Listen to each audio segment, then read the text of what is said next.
So at $7.68, this is the cheapest turntable I've ever bought. So I figured it'd be worth it for the parts alone, but is it worth fixing? Let's have a look. So this is an H.H. Scott belt drive auto return or semi-automatic turntable model PS60C. And it's got a P-mount cartridge, a real one. The stylus is broken, so that's not terribly surprising. It's actually got a speed strobe and speed control, which is kind of unusual. And it's got a platter mat and a lid. The mat is in good condition, so I can certainly reuse that. And it's actually still got a belt on it. So the stylus is broken, so I'm not going to try to play a record just yet, but let's see if it'll run. It does in fact start up. So if I start it again with the cueing lever up, when it reaches the center, it does return. And not only does it have adjustable speed, but the pitch is stable.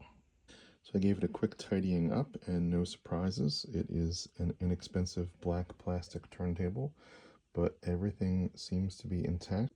So there's an inexpensive fiberboard base, no surprises here, but there's also speed controls on the bottom. So no surprises underneath either.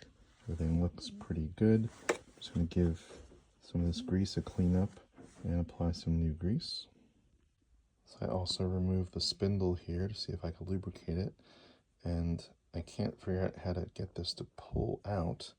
So it seems like it's lubricated with some black grease under there, which usually I think you'd use oil on this, but it seems to work okay. So for now, I think I'm just going to let it be. Typically the undersides of these gears could use a cleaning, so I'm going to take this off too. So again, not too bad. Just going to give this a quick cleanup. So a lot of turntables of this caliber would have a built-in non-upgradable cartridge, but this one actually has a real P-mount cartridge. So again, I know the stylus is broken. Let's have a look.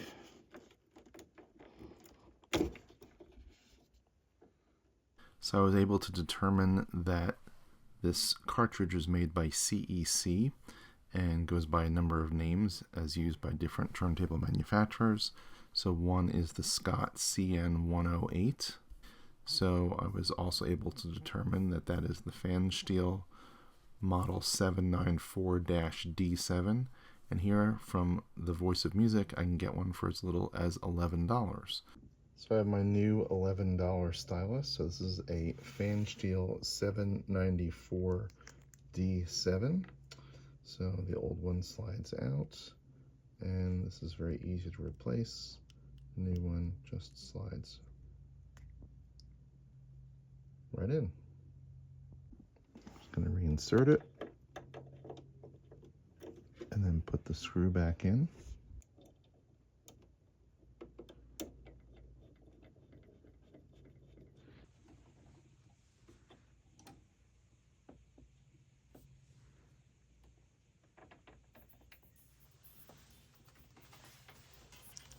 I have to say that sounds just fine. So just out of curiosity, I thought I would check to see what this cartridge actually tracks at. And that is 1.4 grams. So that is within the range of the P-mount standard, which is 1.25 to 1.5. So that's looking good.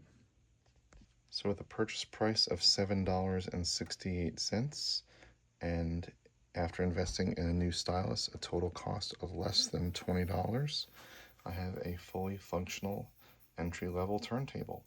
So this thing sold for about $90 in 1989, 1990, which would be about $180 today. Is that worth it? Absolutely not.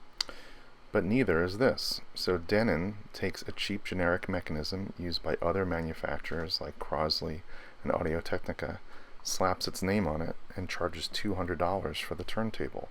This is for something that has a non-upgradable cartridge with a stylus that tracks at 3 grams. So to be honest, I'd much rather have this quite pre-owned H.H. Scott turntable with a stylus that will be much kinder to your records, I think is obviously a much more cost-effective way to get into the vinyl playback hobby. So thanks for watching.